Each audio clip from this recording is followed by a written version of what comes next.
Hello, ladies and gentlemen. It's a pleasure to be speaking with you all. It is a bit of a shame that we can't be doing this in person, but given the current circumstances, it is reassuring and satisfying to know that we can do things like this in a digital manner like we're doing today. So it's going to be an absolute pleasure to speak with you all about digital marketing for lawyers. So again, it's a shame to not be in a room with professionals like yourself. I take a lot of value from those interactions and meeting with you and hearing firsthand the challenges. So I encourage everyone, please do reach me. Please don't hesitate. I'll give you my email address, my contact details, Twitter, LinkedIn, etc. Please do contact me. I love speaking with you all. I love giving you solutions for those challenges. So I look forward to hearing, but let's dive into social media for lawyers. So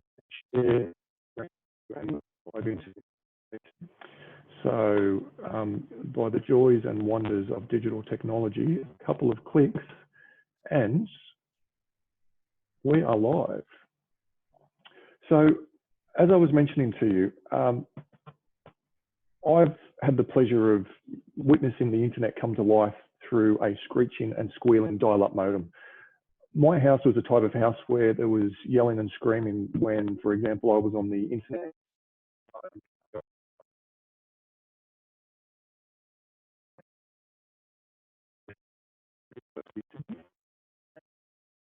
I specialised in commerce. Now, at the time, it was quite groundbreaking teaching an engineer about marketing and teaching an engineer who's normally locked away in a little lab somewhere, teaching them how to communicate with people. Strength that I guess I took from that was the understanding of knowing the technical of how things work and adding in that human factor and how do we communicate and how do we, all those machines that are taking all those messages, how can we manipulate that and make sure that our message gets through to our audience? Sometime later after university, I was blessed to found Pepper IT. That was back in 2010, so it's 2020 now, so it's been a fantastic journey and it's been great to build such a way.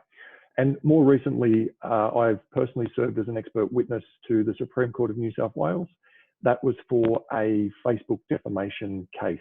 Now that case is still under review and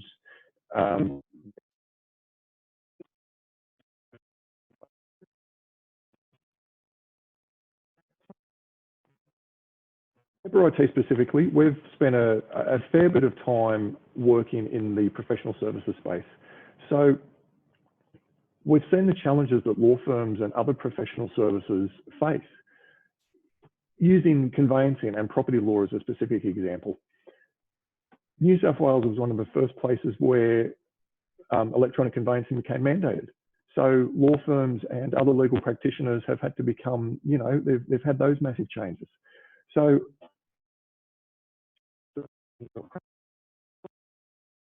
you've got people telling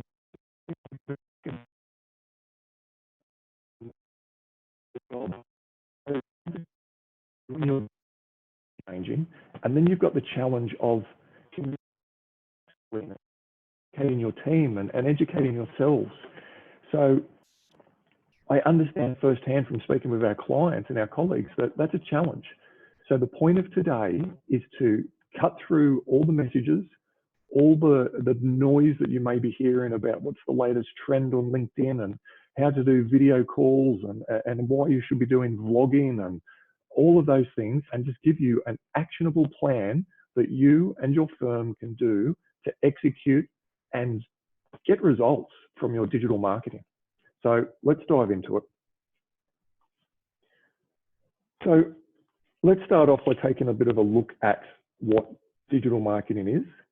We're then going to look at some of the stats, and then that'll help us understand why we should be where we are.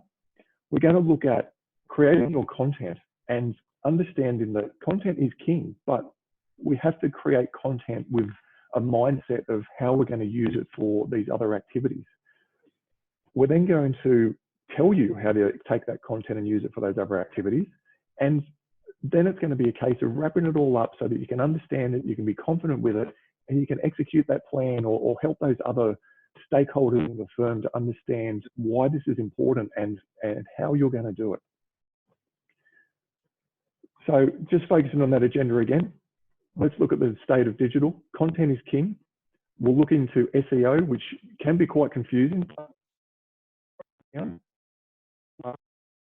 Real resurgence. So let's look at how firms can really capitalize on email marketing when it's done well. Social media, a lot of people are putting a lot of their eggs in the social media basket. So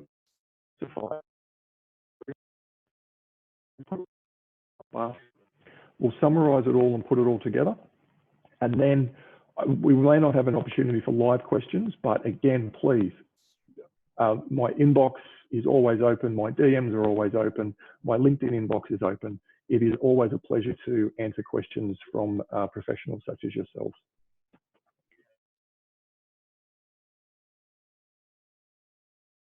Transport, you're walking down the street, you're anywhere, you're at the coffee shop. People have got their head buried into a digital magazine or into a hard copy magazine or into a newspaper. They're looking at their phone. So people are consuming media. And media flavor onto this media and make sure that our audience can see it in a format that they like to consume it. Now, the stats don't lie. Traditional thinking has always been that digital is only for the younger generations, but 93% of all online experiences, they're beginning with a search engine. So before people even know you exist on social media, before they're even a subscriber of your email database, people are searching on Google to find out who's out there in the marketplace to help them with those services. Breaking down the top 5 websites in Australia, Google is way out in front of the most visited website in Australia. YouTube second. YouTube is owned by Google. So that should give you a hint as to, we mentioned content being king, that should give you a hint as to a place that you should be considering putting content. Facebook's third, eBay's fourth, Instagram's fifth. Now, Instagram's owned by Facebook. So within those top 5 most visited websites in Australia, there's 3 players. You've got Google and you've got Facebook, and eBay's in there as well. So it just shows the consolidation of that digital marketing space at the moment. Consider your email marketing. So statistics are showing that for every dollar that you spend on email marketing, you can expect an ROI of $42. Now that's if email marketing is done correctly.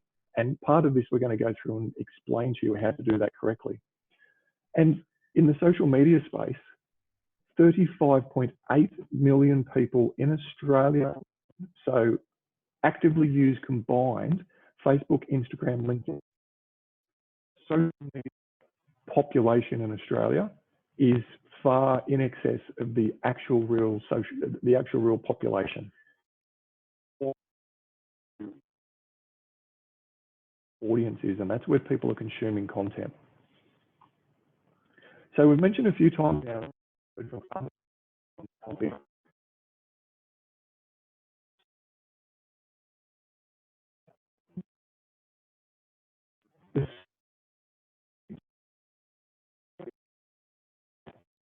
Your audience, it adds value to your audience, and more importantly, create content that can be capitalized on. Make sure it's content that's not just used once and put in a drawer and never seen again. It has to be used in as many places as possible to capitalize on all the effort that's gone into creating that content. So the first bit about content is keywords. Now, some people and some firms and some clients in other industries, they'll make amazing content, but the purpose behind it isn't there. They'll make content that is for a niche that is so thin, people just aren't going to find it. So first of all, you need to understand what your potential clients are going to be doing a Google search for. And this is what's going to help you with your keywords. So let's look at keywords in a bit more detail and understand how they can help you design and plan your content in advance. So the term keywords or keyword singular or key phrases it's one and the same. So whether it be one word, multiple words, or a long tail sentence, just keep in your mind that when we're talking about keywords, it's all the same. Have a think about who your target audience is and have a think about what they're Googling. So put yourself into the shoes of your clients. Put yourself into the shoes of your referral partners and really nut out the questions. There's a brainstorming session on a piece of butcher's paper.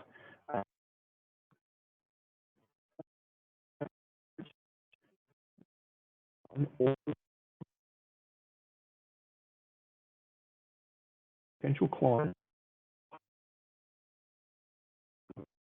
on your service. So make a list, and it's not going to be perfect, and this list is going to be evolving, but use Google as a tool to help you refine this list. So again, putting yourself in the shoes of your clients, pretend you're them. Sit in front of a Google search window and start to type in some keywords and let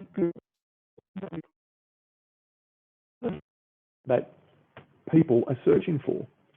What Google does here, Google is showing you popular search terms. So use Google's advice. Write content that answers the questions that people are searching for. So in the subpoena example there that's in front of us now, what about subpoenas and those 10 most popular searches about subpoenas?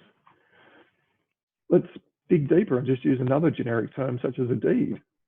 What terms there could your firm do to create content that will answer questions or give people direction about deeds? If you're a family lawyer, what about divorce? Look at things about, you know, it might be divorce papers, divorce applications, divorce lawyers. This is the content that you need to have on your website so people can find you. Workers' compensation. Have a look at some of the suggested key terms here and what could be relevant to you. If there's something relevant here, add it to your list and make sure you create some content that contains those search terms that Google has. Let's look at employment. It could be, again, it could be employment law. It could be employment contracts. Create that content, use that. How to sue. Defamation is becoming popular. People with digital marketing and things like that, there's more of a concern about defamation. But other trends that come up here, such as, and you know, you probably wouldn't have thought about it, but it seems like a lot of people are looking to sue a university or doctors. For criminal lawyers, what are some crimes that your clients could you do to create content that people can find? So we've made our keywords. We've used Google to give us suggestions of other keywords that we may not have even thought about. So what we need to do now is content based on those keywords. Now, it's very important. You can't have one piece of content on your website be an answer to everything. So one keyword should be the focus of one page or one blog article on your website. Now, when we talk about pages and blog articles, item that had a very specific answer, I'd write a blog article. If it was something such as a page, which is going to be very, very much longer and very much broader about taxation law. But if it's something about, for example, waiving a cooling off period, then that would probably be a blog article because it's going to be very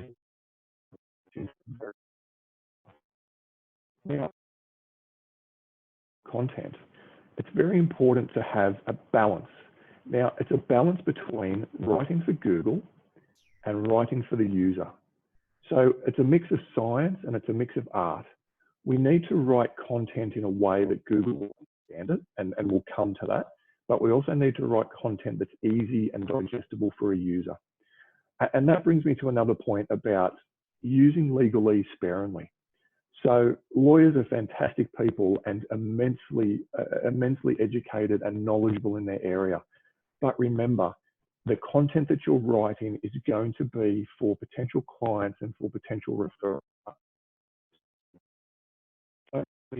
Don't potentially alienate yourself from those clients because you might come across as too difficult to understand. So just be mindful about the language that you're using. Answer the user's question. So we'll come to it again in more detail, but great content is about 300 words long. It needn't be any longer than that. Now, sometimes it is important to have longer form content, but in the eyes of Google and in the eyes of marketing and most users, they'll be able to absorb 300 words pretty well. Longer than that may not be required. Make sure your page or your blog and the content that you're creating here, make sure there's a call to action. So if someone's doing a Google search for drug possession charges, you give people an answer and a way to solve that problem. And that could be as simple as consultation or downloading a guide to divorce in New South Wales, or something that will give them a reassuring, hand on the shoulder to let them know that you're with them in their journey in answering that question. So we've got ideas about our content. We've got our keywords. We're going to start to create content that answers the questions that people are doing Google searches for. So now it's very, very important to capitalize on this content. There's no point in creating content that's seen in just one location. It needs to be seen in multiple locations. So let's have a look at where we can publish and use this content. So we mentioned before that your website needs to be a vital place where this information is published. So be it a blog. So a blog is simply just a page, specific question or giving an opinion or something like that. Whereas a landing page is something that is probably something that's more service focused. So using family law again as an example, if it's something about divorce or criminal law, if it's something about drug possession or driving under the influence, malicious damage, things like that, that's probably more of a landing page that can specifically answer those specific services. We're going to look at email marketing and how we can use this content as part of your email marketing to get the most value out of it. Social media by some businesses and some, it's vital that you put the content there, but don't make that your be all and end all. Also have a think about third-party publications. So have a think about the organizations and the associations, the complementary companies where you might be able to get your content published. So if you're writing a piece about, the financial implications of divorce, think about how you could work with a complementary accountant or financial planner and how you could have that published on their website. You'll be asking for a backlink from their website back to your website. And we'll come to this in the SEO section, but this is where it's important to think about other places that you can publish content. So it could be via networking groups, it could be via law societies, law councils, specialist practice areas, but think about these third-party places where you can be published. And of course, hard copy. So if you create this fantastic content, this content could then be repurposed into a hard copy brochure, which could be in the waiting area of your firm, or it could be mailed out to people, or it could be downloaded as a PDF hard copy. So think about all of these different places where your content can be published. So this brings us now to search engine optimization. So we've got our keywords. Our keywords has helped us to create our content.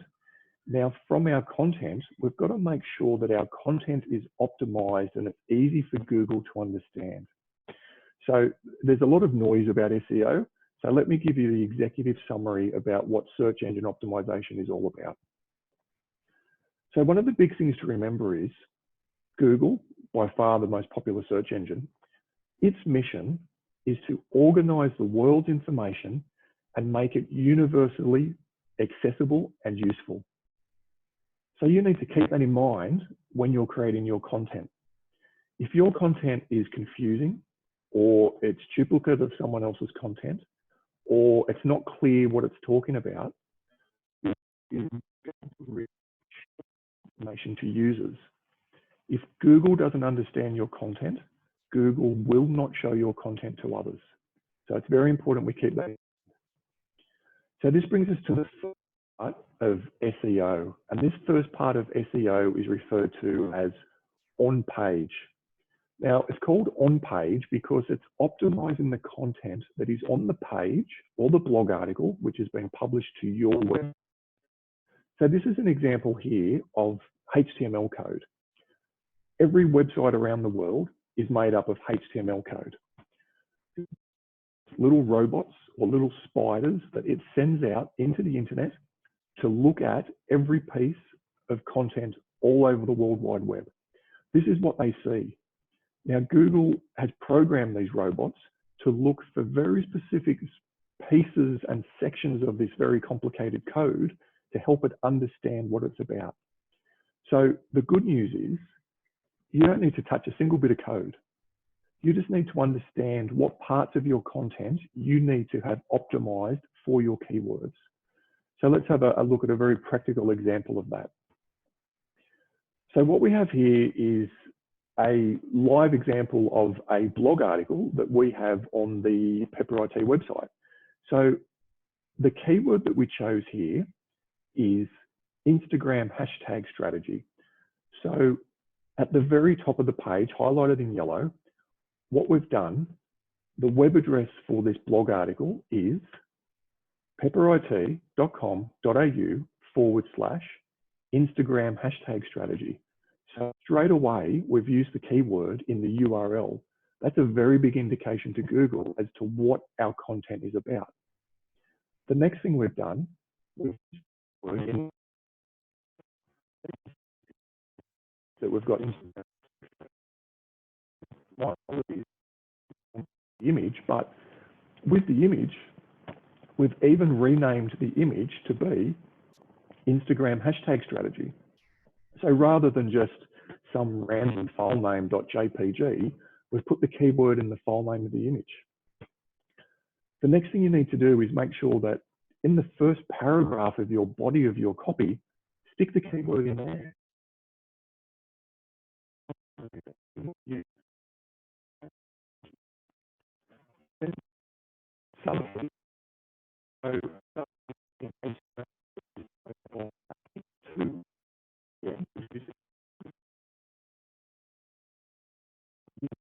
About 300.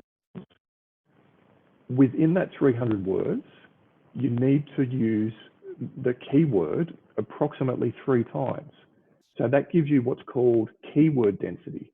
So if you have a keyword density of about 1 to 2%, Google again will understand that that page is talking about that word that's mentioned so many times on this page. This is where the art and the science blends. This is where, yes, you do need to have the headings. Yes, you do need to mention the keywords multiple times, but if it doesn't come naturally and it's going to be off-putting to a potential user, it's where you might have to make a compromise and you might have to use the keyword so many times. But from Google's point of view, this is your checklist that you should go through. And lastly, just make sure that Google loves links. So make sure that you have a link somewhere in your content that links to maybe another article, or maybe it simply links to your Contact Us page. But Google loves links. Also too, don't hesitate to link to a third-party trusted content source. So it might be something like linking to the New South Wales Law Society or another professional body, but you always link your content to someone else. So that's on-page SEO. That's telling Google as clearly as possible what your content is about. So Google now understands what your content is about, but how does Google decide who's number one?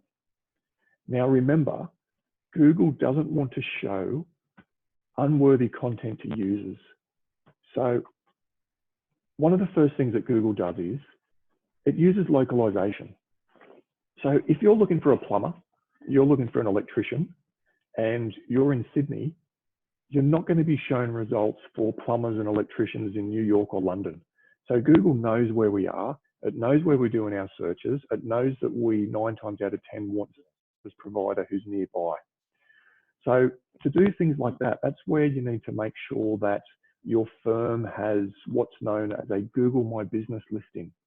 So Google My Business is, it's effectively a yellow pages listing for free, that when people type in your firm name, your firm will come up on the right-hand side of a Google search. But it does more than that.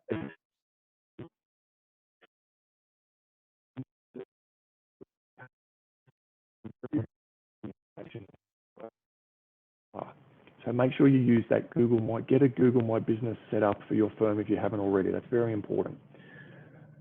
The next thing Google does, it needs to make a decision about who's trusted. Out of all of these websites all around the world that are talking about how to get a divorce or drug possession or drunk driving or things like that, out of all of these websites that are answering these questions, one is trust.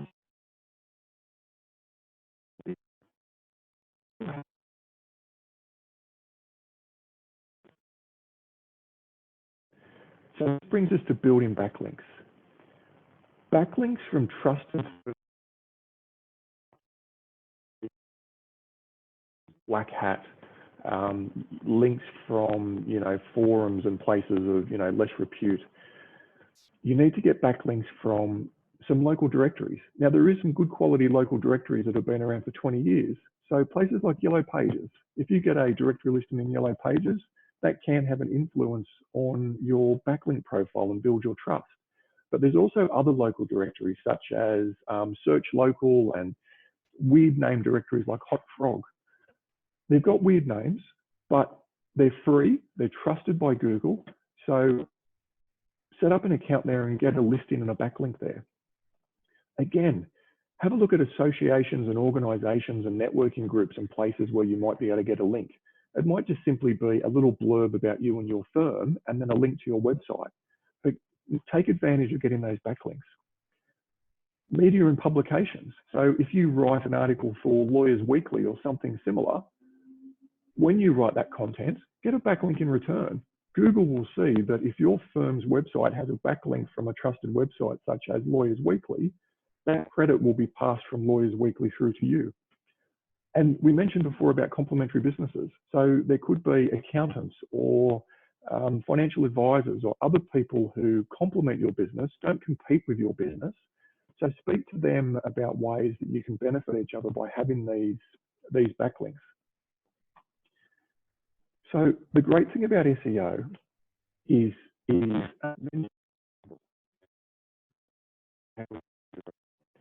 so Google has an excellent tool called Google Search Console. This tool, ask your web developers to set it up for you. It's really straightforward to set up. It's getting your web developer to put just a tiny little bit of code into your website. And what this will do, this will measure the number of times that your website is seen in a Google search. It will show you the position, your average position over time that your website shows for a Google search. So using divorce, getting divorces.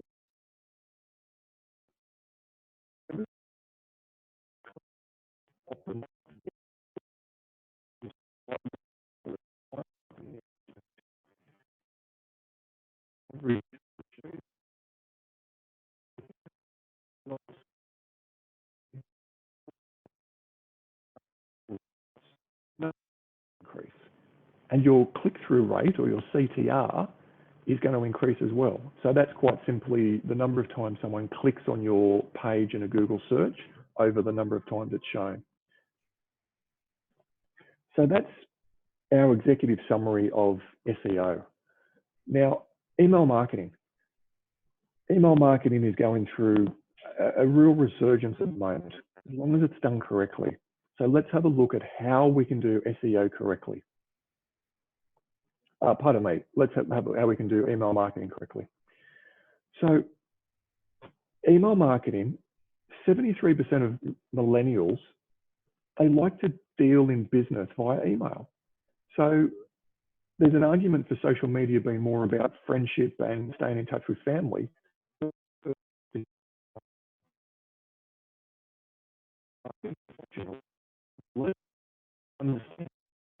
Email marketing is a huge player in retaining your customer base and staying front of mind.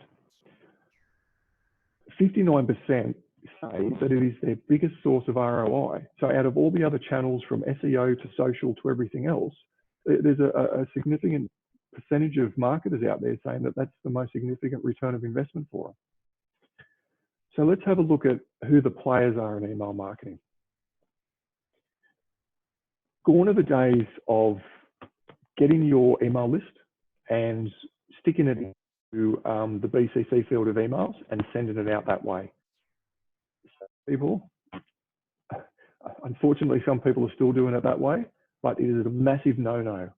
A, it risks your email provider and your email service provider being blacklisted for sending spam, but it's also a missed opportunity.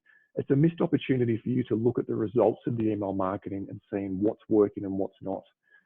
Now, some of your practice management software has solutions built into the practice management software. If that's the case, that might be a fantastic tool to use. If it's not the case, look at some of these popular options. So MailChimp is, for most firms, incredibly easy to export a list from a practice management MailChimp, create a great looking campaign and start to send it out. Campaign Monitor and Active Campaign, they're fantastic tools. They're a little bit more advanced than MailChimp, but they allow you to do things, more automation and more flows and pipelines, and something that we can cover, and I'm always happy to talk about offline, and might even be worth a separate presentation purely just on the things you can do with email marketing.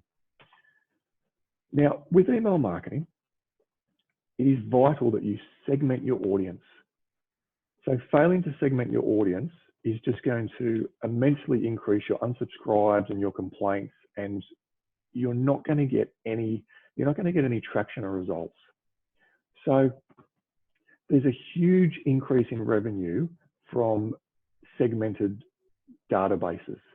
You're going to get more people opening, you're going to get more clicks, and you're going to get more sales. You're going to get more people giving you instructions. You're going to get more clients if you send. Less people are going to unsubscribe. And segmenting is easy. You just need to take a moment and think about, who is my audience? What are their demographics? What are their interests? So using a family law example, it might be vital to separate and segment your audience based on relationship types. So it might be same-sex marriage, an audience. It might be a male audience. Content that you want to send to that audience and how it's relevant to different segmentations. You also need to consider the position in a customer journey. So there's a difference between sending really deep, rich content to someone who is an existing or a past client versus, scaring someone off by sending them something that's too deep and in depth if they've just made a simple inquiry with you. So demographics, interests, and also that position in the customer journey and how far along that person is. Let's take a look at an example of what a simple but effective piece of email marketing can look like. Again, we'll look at something that we've done in the past.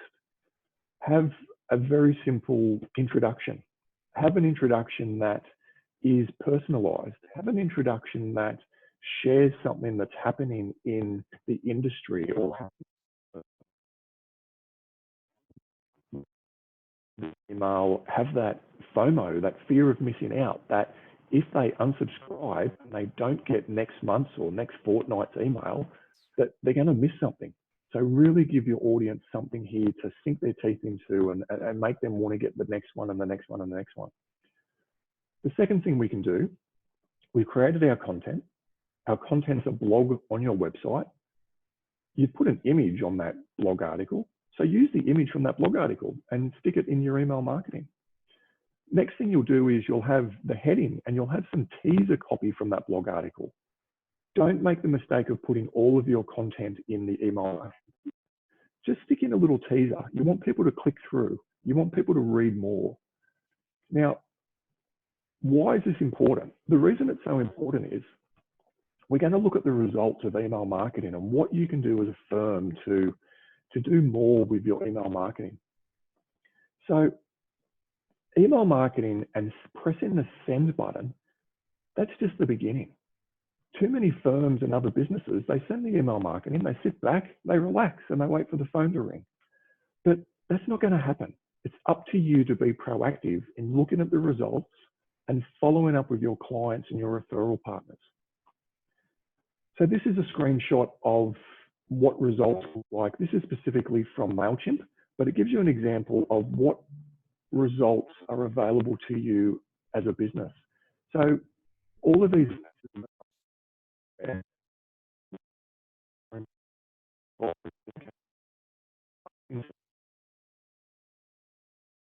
it will report to you who's opened the email. It will tell you who's clicked on the links in the email. And that's why it's important to put your blog articles with a read more link so it encourages people to click on the link. It will tell you what emails have bounced.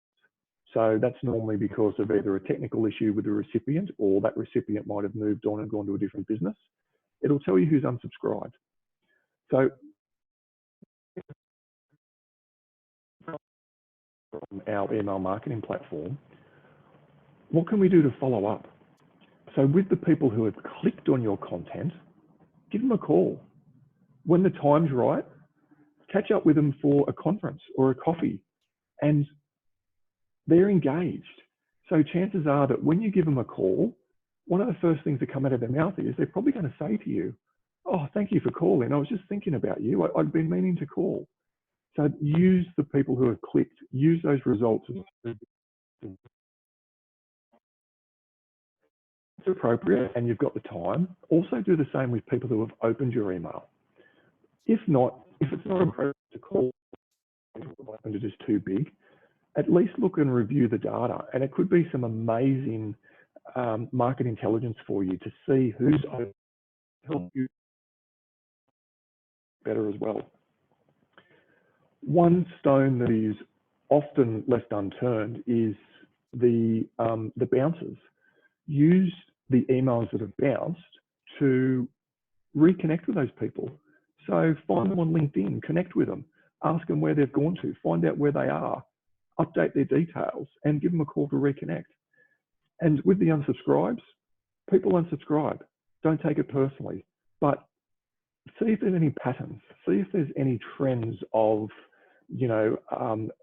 a lot of males or a lot of females or a lot of older people or a lot of younger people are unsubscribing from certain emails. So it may help you to segment your content. So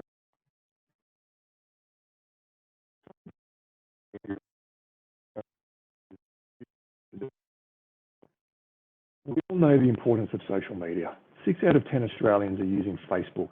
Now, a lot of professional service firms will discount using Facebook, but the Australian audience is biggest on Facebook, so you can't discount it. Don't just focus on LinkedIn. 1/3 of Australians are using Instagram, but Instagram is challenging for most law firms to use. Instagram's much easier.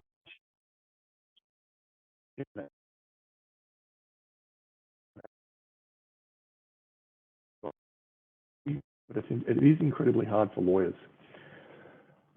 Looking at the users on social media, it's very interesting that LinkedIn and Twitter in Australia are now neck and neck in terms of active users. So maybe it's time to look at using Twitter, but and want to be known by the media, or they want to be seen by certain areas of. So what can we do? What can you do as a firm on the social? Choose some platforms. So based on the statistics we talked about, have a look and consider where your audience is. Don't discount using Facebook, and choose a few platforms that you can do well. Commit to doing a minimum number of posts. Even if it's only 2 or 3 posts per week, commit to a fixed number and deliver on it. Areas that you can post about. If you're going to post 3 times a week, let's keep it simple. Let's do 1 post about your practice area. Let's do 1 post specifically about your firm. And let's do something of a bit of a personal nature. And lastly, be consistent. So dipping in and out, but social media and Facebook, etc., it rewards people that are consistent. So you need to be consistent over time. So with your posting, prepare it in advance. So you know what's happening in terms of, you know, days of the year and other things that are relevant. So plan your content in advance. Tag people that you're mentioning. Schedule your content natively in Facebook, or also consider using third-party tools such as Hootsuite or Buffer if you need assistance in scheduling content for LinkedIn and other platforms. One of the pieces that is very grossly underused in social media is engagement. So it's one thing to talk about yourself, these areas in your firm, but monitor comments, particularly with questions about defamation in social media still being before the court. You also need to remember it's not all about you. If someone does take the time to leave a comment, return the compliment. Ask them a question in return. Ask open-ended questions. Keep the conversation flowing. Social media, those people and those platforms that have content and engagement that continues. Use social media to follow, like, comment, and share the content of others, particularly other businesses that you might want to be noticed by. Have a plan for your engagement. It's vital that you don't just go into social media without a plan, because before you know it, you'll be watching videos about cats. So social media is very good at distracting you. So have a plan before you start to do your engagement and stick to that plan. So time's fast eluding us, but let's just take everything that we've spoken about today. And this next slide is probably the most vital slide that I'd encourage all of you to digest. And again, there's an invitation there for you to contact, and I can give you some templates or other high-level plans that will help you understand this. But it all starts with your content. So you've created your article. You've created your article based on the keywords of what people are going to be doing a search for. That article has then been written as a blog or a landing page on your website. You've SEO correct. You've got some backlinks from other trusted third-party websites that link back to you. You've approved that. So, and you do that on your firm's LinkedIn page, on your firm's Twitter account. You're also going to see some of the complementary businesses, be it associations and organisations. That's where you're going to be able to reuse that content and get some backlinks for SEO purposes.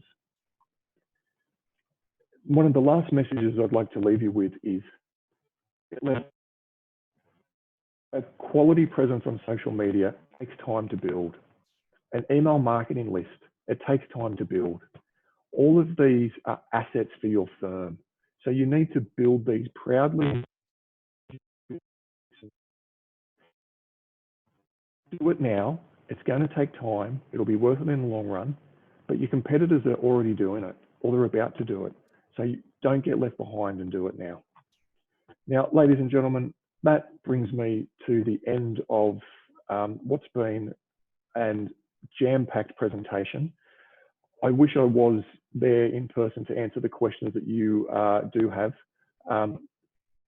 As you can tell, I love talking about this. I love helping, and our entire team at Pepper loves helping professional services, and particularly with some 30 years experience in law. We understand law. We'd love to answer your marketing questions. My contact details are in front of you there. Call me, tweet me, send me a Facebook message, a LinkedIn message. Thank you very much for your time. Stay safe, everybody, and with you all in the future. So thank you, one and all.